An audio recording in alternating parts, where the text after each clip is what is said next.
15:28 to go in the contest. Welcome back to the Sanford Pentagon in Sioux Falls, South Dakota. Daniel Versteg and Jonathan Covert with you, bringing you Mustang men's basketball as Matt Hahn takes the inbound from the right wing. A deep three-ball shot is no good, but Trey Brown with the offensive rebound and a fresh 30 seconds for the Mustangs. Left wing is Alex Borchers. He gallops into the lane, kicks it back, right corner Zach Imig. Mustangs lead by 1, 15-10 to go in the game as Imig drives into the lane, his floater up, and airballed, taken the other way by Mount Vernon Nazarene. Comes the Cougars, Isaac White, right wing side guarded by Brody Egger.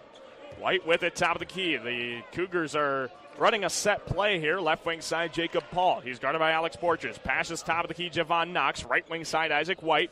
Steps to the arc, back out to Alex Johnson. Johnson all alone at the top of the key. Dishes a pass, right baseline. Back out to Johnson. 5-second shot clock. Knox drives, little scoop layup, no good. Trey Brown pulls down the rebound for Morningside.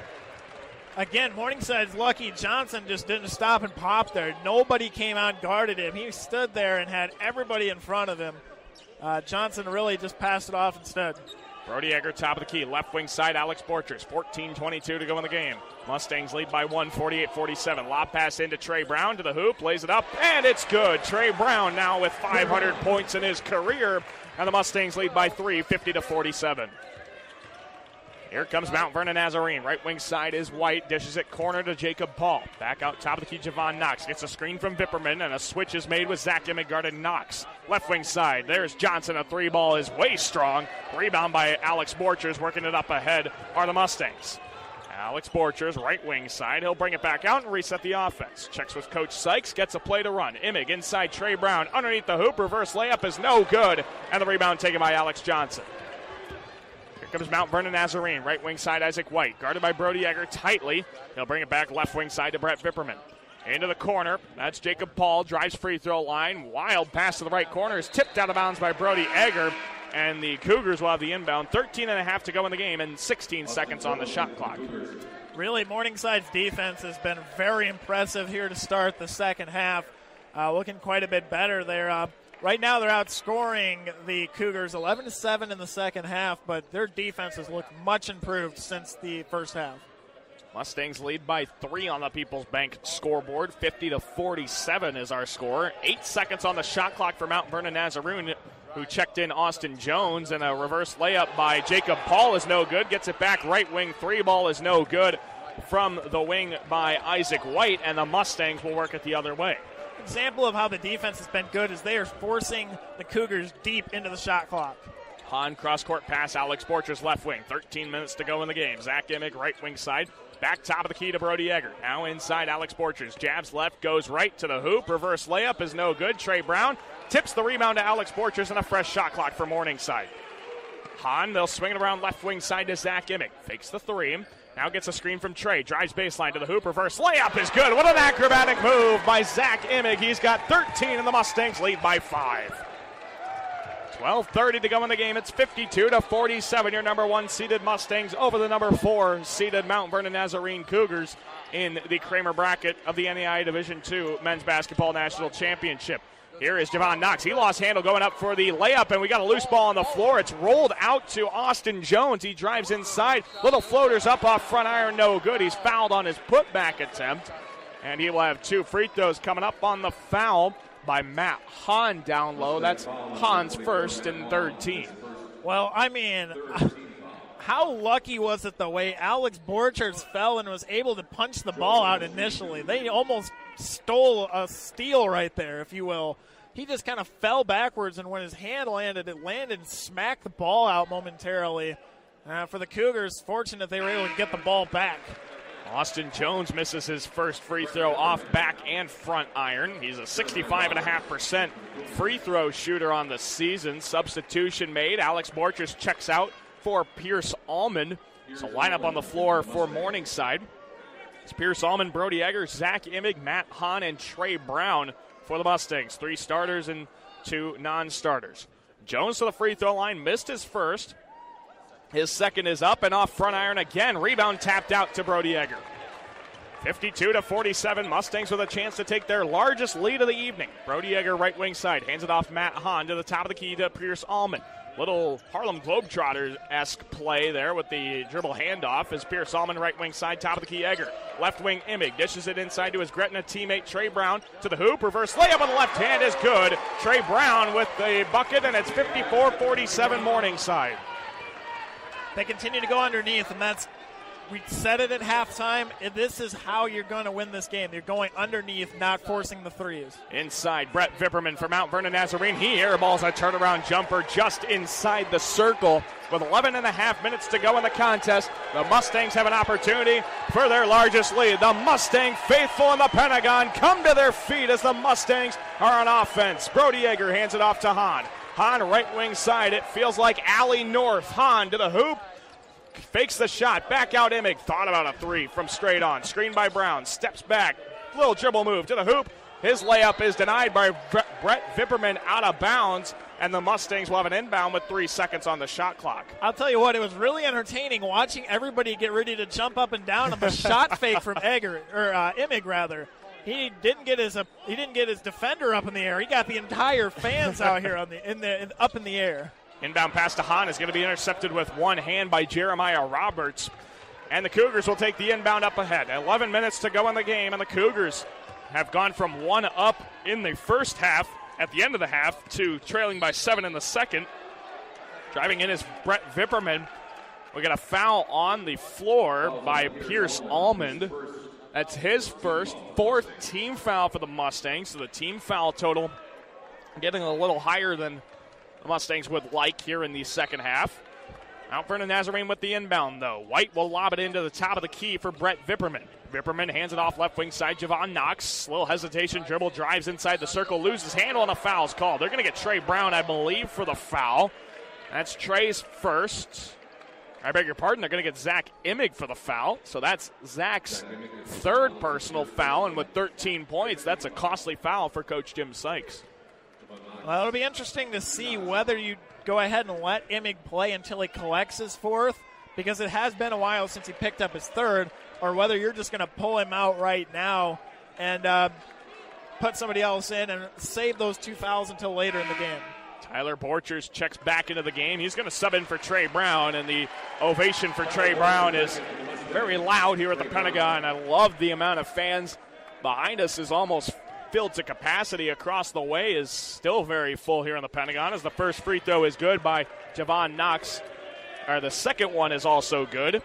Makes it 54-49 Morningside. 10:40 to go in regulation. Right wing side Brody Egger. Screened by Tyler. Egger, cross-court pass Allman. Dishes at corner. Zach Imig fakes the three. Now inside Tyler Borchers. Works on Jones. Back out Hahn. Fakes the NBA three. Drives middle of the lane to the hoop. Reverse layup. No good. Rebound taken by Brett Vipperman, and Matt Hahn is on the floor. Slow to get up. Here comes Mount Vernon Nazarene the other way. 5-on-4. Left wing. 3-ball. Vipperman. That's good. And the Cougars have cut it to 2 at 54-52 Morningside. Welcome back to the Tyson Event Center here in downtown Sioux City. Daniel Versteeg with you on 620 KMNS and iHeartRadio and video streaming on Pluto TV.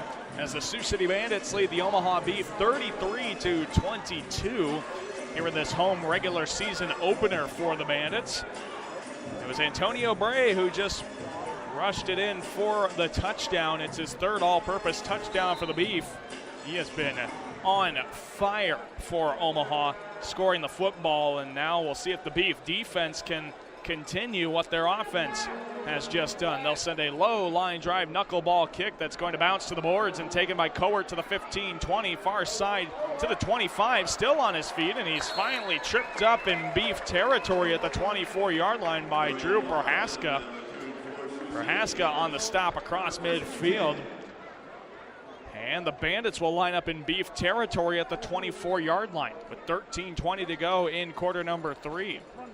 So Sioux City's return by Cowart. That's a great play by Dorian Cowart. He had to catch it at the boards and keep it from going into the seats where some fans were looking to get another souvenir.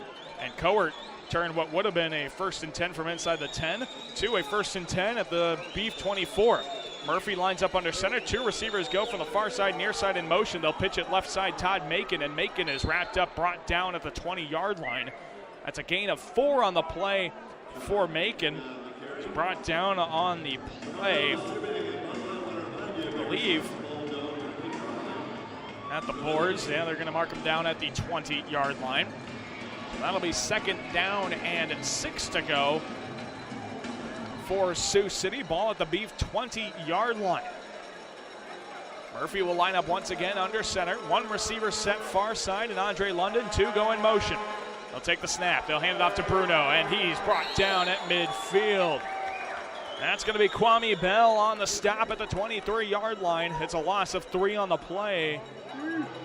And that will bring up 3rd and 9. So the end around to Fred Bruno is unsuccessful. And Sioux City now met with a 3rd and 9. See what they do here. But 11:55 to go in quarter number 3.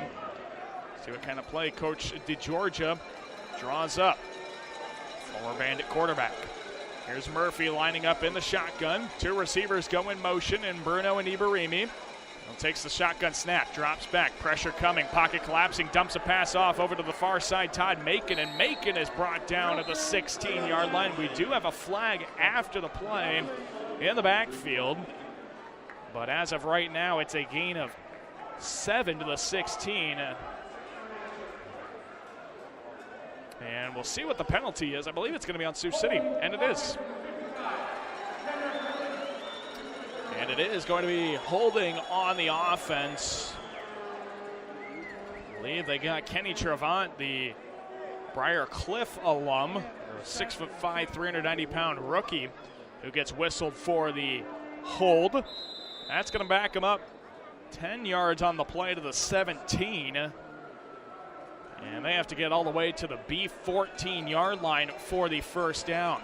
This is going to be a 3rd and 19 for Sioux City. Murphy lines up in the shotgun. 2 receivers are going to be set. Ibarimi and Macon go in motion. Dropping back is Murphy. Looks to pass. Pressure coming. He's tripped up, stays on his feet, and finally crawls his way to the 20-yard line. That's a great effort there in the backfield by Antonio Vance, who tripped him up initially on the play. And that eventually brought down Corey Murphy. 10:50 to go in quarter number 3. Greg Conry has to come back out to do a field goal attempt. This will be a 45-yard field goal attempt. Here's the snap, ball down, the kick is away, end over end, tailing left and no good. Greg Conry's kick is no good. And Omaha will have an opportunity to potentially cut it to as close a game as 3 points on this possession. They could make it 33-30. So with the kick going out of bounds, that will set up the Beef at their own 5-yard line. As Emmanuel Yeager, who got cut off the preseason roster by Sioux City, picked up by Omaha, he now maybe has a little bit of revenge built up in him after being dealt away by Sioux City. Playing against the team that initially started him. So here's 1st and 10 at the Beef. Ball at the Beef 5-yard line.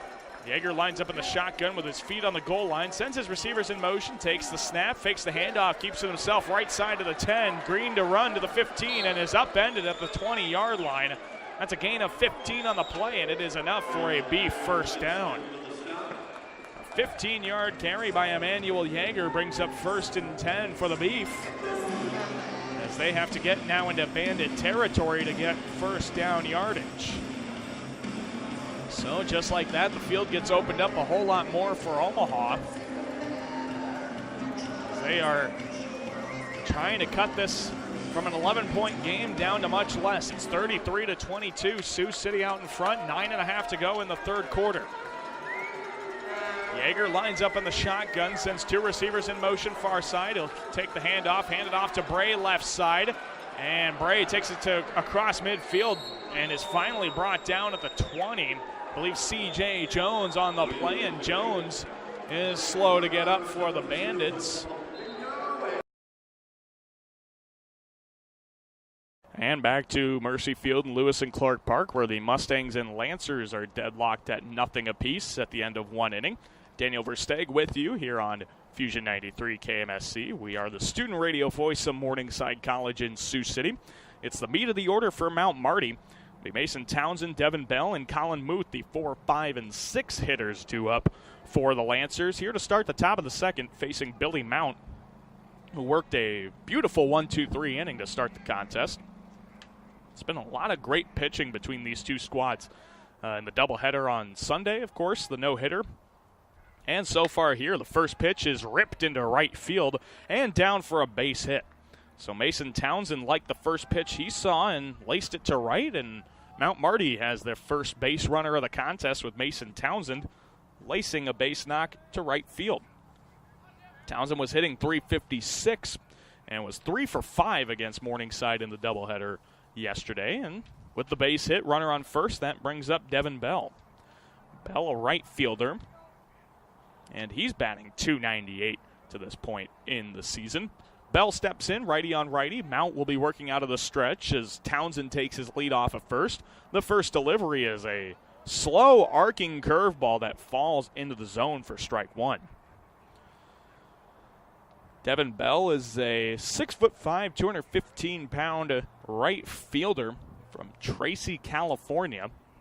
Recorded the final out of the bottom of the first. Here's the 0-1 delivery to Bell. That one's lifted in the air opposite field to right. Davidson takes a few steps in and makes the catch for out number 1. So one away. Townsend gets back to first without any harm. And now the 6-hitter Colin Muth steps into the box. First baseman for Mount Marty. Looks to try and do something with that leadoff first pitch single that Mason Townsend was able to knock into right field. It'll be a lefty on righty matchup with Bell facing Billy Mount here in the top of the second of a no-score contest. Mount comes set. Townsend takes his 3-foot lead. First pitch is a breaking ball that misses low to Colin Muth. Counts 1-0. On the season, Colin batting .370 with a .444 on base percentage and a .556 slugging percentage. Mount comes set, and the 1-0 delivery again misses ankle high. Count is 2-0 to the Mount Marty first baseman. Billy Hancock, the on-deck hitter for Mount Marty. Mason Townsend, the runner at first. No score. Top of the second, 1 out. And Mount comes set. He's ready for a 2-0 delivery. That is fouled back towards the backstop. Count is going to grow to 2-1 to Colin. Colin in the doubleheader against Morningside went 3 for 7, a run scored, a double and a triple, and 2 RBIs. And all 3 of his hits coming in the first game. He actually came a home run away from hitting for the cycle against Morningside in the first game of the doubleheader. Here's a 2-1 delivery. Breaking ball grounded over to first. Metcalf will take it to the bag himself. Throws on to second, and the throw kicks away from Carter Kratz, covering the base at second. And so Townsend will reach second base. It is an unassisted put out at first for Colin Muth, second out of the inning, and Mount Marty will now have a runner in scoring position for their 7-hole hitter, Billy Hancock. Mason Townsend at second base, no score here in the top of the second, and 2 away for the Mount Marty Lancers. As it's the catcher Hancock stepping into the box. It's a righty on righty matchup. As Mount will come set. A decent lead at second base for Mason Townsend. The first pitch misses outside. Gassner has to slide to his right to be able to catch that pitch. Counts 1-0 to Billy Hancock. Hancock, the 7-hole hitter for Mount Marty. The 1-0 pitch from Mount is taken just a bit outside. Counts 2-0 to Hancock, who's hitting .333 on the season. .415 on base, .528 slugging percentage for the freshman from Wahoo, Nebraska. Mount comes set, takes a peek over at second, and the 2-0 delivery is sent straight up in the air over to shallow right center field. Going back is Pearson. He will make the catch just on the edge of the grass for out number 3. Mount Marty gets a hit. No runs, no errors. 1 runner left on base. We head to the bottom of the second with no score, and the Mustangs coming up to bat. You're listening to Morningside Mustang Baseball on Fusion 93, KMSC, Sioux City.